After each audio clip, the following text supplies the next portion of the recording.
యాక్చువల్గా గంజాయి అలవాటు వాళ్ళకు ఉందని నాకు తెలిసింది. అండ్ డ్రగ్స్ కూడా తీసుకునే వాళ్ళు అని చెప్పి ఇది కూడా నాకు తెలిసింది. వాళ్ళకి డ్రగ్స్ బిజినెస్ ఏదో కూడా ఉందని చెప్పి నాకు బయట వాళ్ళు చెప్పారు.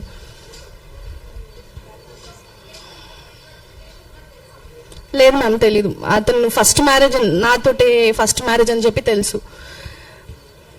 బెంగళూరుకి వెళ్ళినప్పుడు తెలిసింది అతనికి ఆల్రెడీ పెళ్ళిళ్ళు అయిపోయాయి, పిల్లలు ఉన్నారని చెప్పి అక్కడ తెలిసింది మాకు.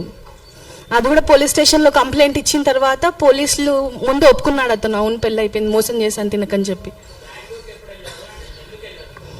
యాక్చువల్గా బెంగళూరుకి నేను అక్టోబర్ 10th or 11th బెంగళూరులో ఉన్నాను సార్ మేము. ఎందుకంటే 12th అతను ఒక బాండ్ చేపించాడు, మాకు డబ్బులు ఇవ్వాల్సిన బాండ్.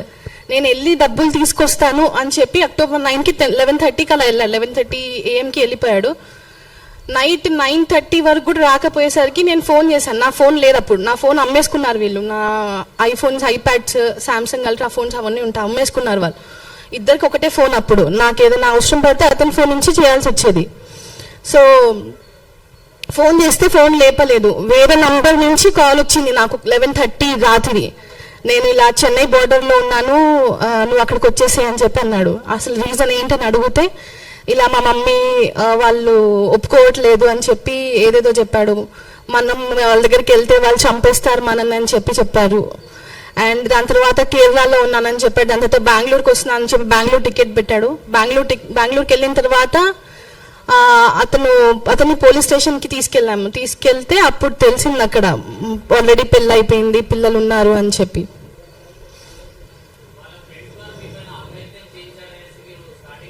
అవును సార్, అవును. వాళ్ళ తమ్ముళ్ళు, సొంత తమ్ముళ్ళు.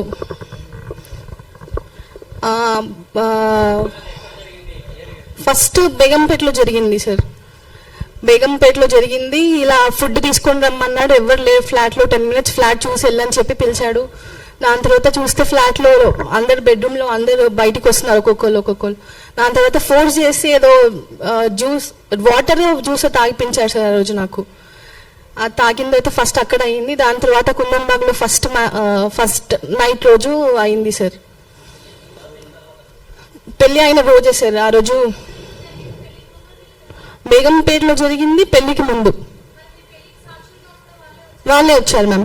నేను అడిగాను వాళ్ళకి, ఫేస్ టు ఫేస్ వెళ్ళి నవాజ్కి అడిగితే అది నువ్వు ఇమాజిన్ చేసుకుంటున్నావు, అలా ఏం లేదని చెప్పారు.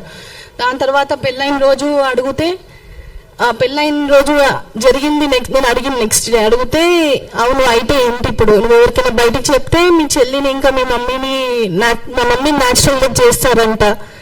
అండ్ మా చెల్లిని కిడ్నాప్ చేస్తాము, తనను చంపేస్తే నువ్వు ఎవరి దగ్గరికి వెళ్తావు, నీ వెనుక ముందు ఎవరున్నారు, ఎవరు లేరు కదా అని చెప్పి మాట్లాడారు సార్.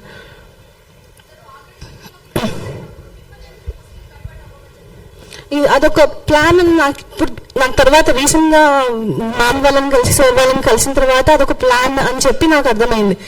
స్టిల్ నేను ఎక్స్పెక్ట్ చేస్తున్నాను ఏంటంటే అతను ఏదో ఒక రోజు మారుతాడని చెప్పి అని అనుకున్నాను. కానీ తర్వాత తెలిసింది లవ్ జిహాద్ అనేది ఉంటుంది, నిజంగా ఉంది అసలు లవ్ జిహాద్ అనేది అని చెప్పి నాకు మొన్న తెలిసింది.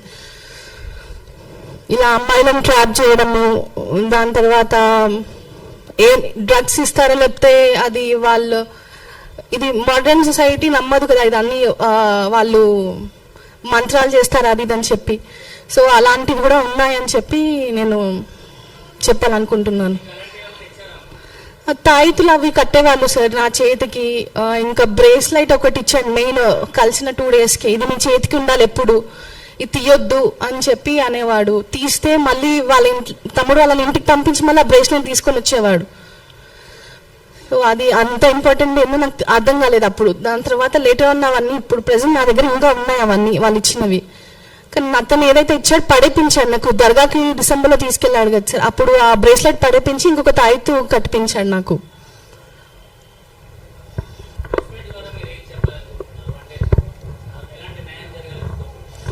ఫస్ట్ ఇది లవ్ జిహాద్ అనేది నిజంగా ఉంది అని చెప్పాలనుకుంటున్నాను సార్. ఒక ముస్లిం అబ్బాయి హిందూ అమ్మాయిని ట్రాప్ చేయడం ఇదంతా నిజంగా జరుగుతుంది. ఇదంతా ఫేక్ అని నేను బయట న్యూస్ వింటున్నాను, కానీ ఇది నిజంగా ఉంది. అమ్మాయిలను ట్రాప్ చేస్తున్నారు. అని చెప్పి, వేరే అమ్మాయి ఇలా అవ్వద్దు అని చెప్పి నేను ఈరోజు ముందుకొచ్చి ఇవన్నీ చెప్పడం కానీ చూపించడం కానీ జరుగుతుంది సార్.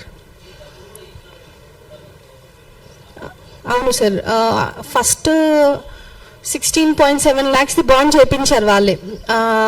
అది ఉంది నా దగ్గర. దాంట్లో ఏమన్నా ఉందంటే October 12th రోజు డబ్బులు ఇస్తాడు అని చెప్పి రాశారు. దాని తర్వాత మళ్ళీ బిజినెస్ అని చెప్పి మా ల్యాండ్ ఒకటి అమ్మడం జరిగింది. బిజినెస్లో తన పేరు మీదకి బిజినెస్ ట్రాన్స్ఫర్ చేస్తున్నానని చెప్పి మా మమ్మీతో మాట్లాడడము, తన దగ్గర నుంచి ఒక సర్టిఫికేట్ ఉంటుంది మా మమ్మీ పేరుతో ల్యాండ్ ఉందని చెప్పి ఆ సర్టిఫికేట్ తీసుకోవడం, దాని తర్వాత వాళ్ళ ఫ్రెండ్స్తో మాట్లాడడము, పేపర్స్ లేకపోయినా ల్యాండ్ అమ్మించడం. అరౌండ్ 30 lakhs వరకు మా దగ్గర తీసుకున్నాడు సార్ అతను. లోన్స్ ఒకటి నా పేరు మీద, గోల్డ్ ఒకటి, అంటే నా చిన్న చిన్న ఆర్నమెంట్ గోల్డ్ ఆర్నమెంట్స్ ఉంటాయి, అవన్నీ అమ్మడం జరిగింది.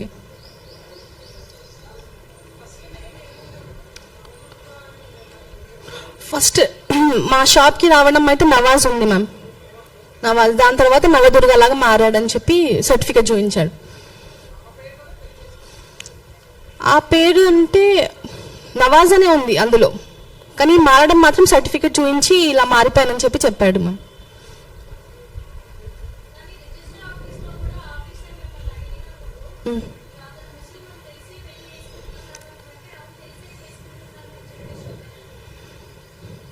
అలా ఏం అంటే అడగడం అంటే వాళ్ళు చదివిస్తారు మనతోటి, అదేదో రిజిస్టర్ ఆఫీస్లో ఒక పారా చదివిస్తారు మనతోటి, అది చదివించారు. నాకు ఏమని చెప్పారంటే 10 daysలో మళ్ళీ మార్చుకోవచ్చు, అలా ఏం ప్రాబ్లం ఉండదు అని చెప్పి 10-15 daysలో మార్చుకోవచ్చు అన్నారు. జస్ట్ నాకు తెలిసి ఆ సర్టిఫికేట్ ఎందుకు చూపించడం జరిగిందంటే నా ట్రస్ట్ గెయిన్ చేయడానికి కోసం అని చెప్పి చూపించడం జరిగిందని చెప్పి నేను అనుకుంటున్నాను సార్.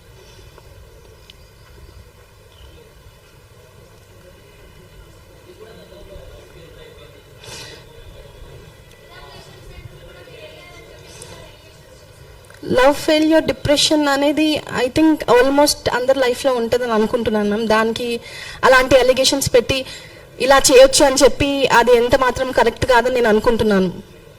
ఇప్పుడు అతను వేరే అమ్మాయితో మాట్లాడిన చాట్లో May 17th or 16th, May 1st weekలో మాట్లాడిన చాట్లో ఏముందంటే, నేను 2020 నుంచి సింగిల్, నాకు మా అక్క ఒకటే ఉంది, నిన్నే పెళ్లి చేసుకోవాలనుకుంటున్నాను, నువ్వే నా ఫ్యూచర్ వైఫ్వి, నేను కలవాలనుకుంటున్నాను, నేను వరంగల్కి వస్తున్నాను. మళ్ళీ ఇది ఏమో అంటారు మ్యామ్, అది ప్రూఫ్ ఉంది, నా ఫోన్లో ఉంది, నేను షేర్ చేస్తాను సాఫ్ట్ కాపీ. యాక్చువల్గా నాకు అర్థమైంది ఏంటిదంటే, అతని లిస్ట్లో కొంతమంది గ్రూప్ ఆఫ్ అమ్మాయిలు ఉన్నారేమో, సో అతను చూస్ చేసుకొని ఫస్ట్ ఆ అమ్మాయిని టార్గెట్ చేశాడు, ఆ అమ్మాయి పడకపోతే నన్ను టార్గెట్ చేయడం జరిగింది ఆ చాట్ బట్టి చూస్తే మాత్రం.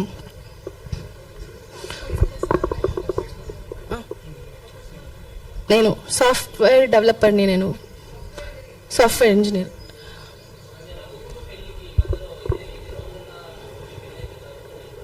పెళ్ళి అండ్ లవ్. సో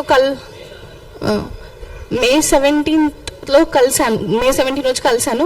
పెళ్ళి July 28th జరిగింది. సో ఆల్మోస్ట్ 1.5 month 2 months వరకు గ్యాప్ వచ్చింది మ్యామ్ మధ్యలో. హిట్ టీవీ యాప్, ఇందులో short news, live news, entertainment shows, movies, digital magazines తో పాటు మీ జిల్లా వార్తలను కూడా ఫ్రీగా చూడొచ్చు. ఇంకెందుకు ఆలస్యం, వెంటనే హిట్ టీవీ యాప్ ని డౌన్లోడ్ చేసుకుని ఫ్రీగా ఎంటర్టైన్మెంట్ పొందండి. Hit TV app, hit TV app, please download hit TV app. Hit TV app ని ఫ్రీగా డౌన్లోడ్ చేసుకుని ఎంజాయ్ చేయండి. మీకు నచ్చిన ఎంటర్టైన్మెంట్ కోసం హిట్ టీవీ యాప్ ని ఫ్రీగా డౌన్లోడ్ చేసుకుని ఎంజాయ్ చేయండి. హిట్ టీవీ యాప్ ని డౌన్లోడ్ చేసుకుని ఆస్వాదించండి, ఆశీర్వదించండి. ఇంతమంది సెలబ్రిటీలు హిట్ టీవీ యాప్ ని డౌన్లోడ్ చేసుకోండి అని చెప్తున్నారంటే ఎంత మంచి యాప్ ఆలోచించండి. అమెరికా అమెరికా అమెరికా అమెరికాలో చదవాలనుకునే వాళ్ళకి విశ్వసనీయమైన పేరు మన శౌర్య కన్సల్టెన్సీ. UK లో 1 year masters, UK లో 1 year masters, 2 years work permit up to 5 years visa. Contact Saurya Consultancy. Contact 89851 89851.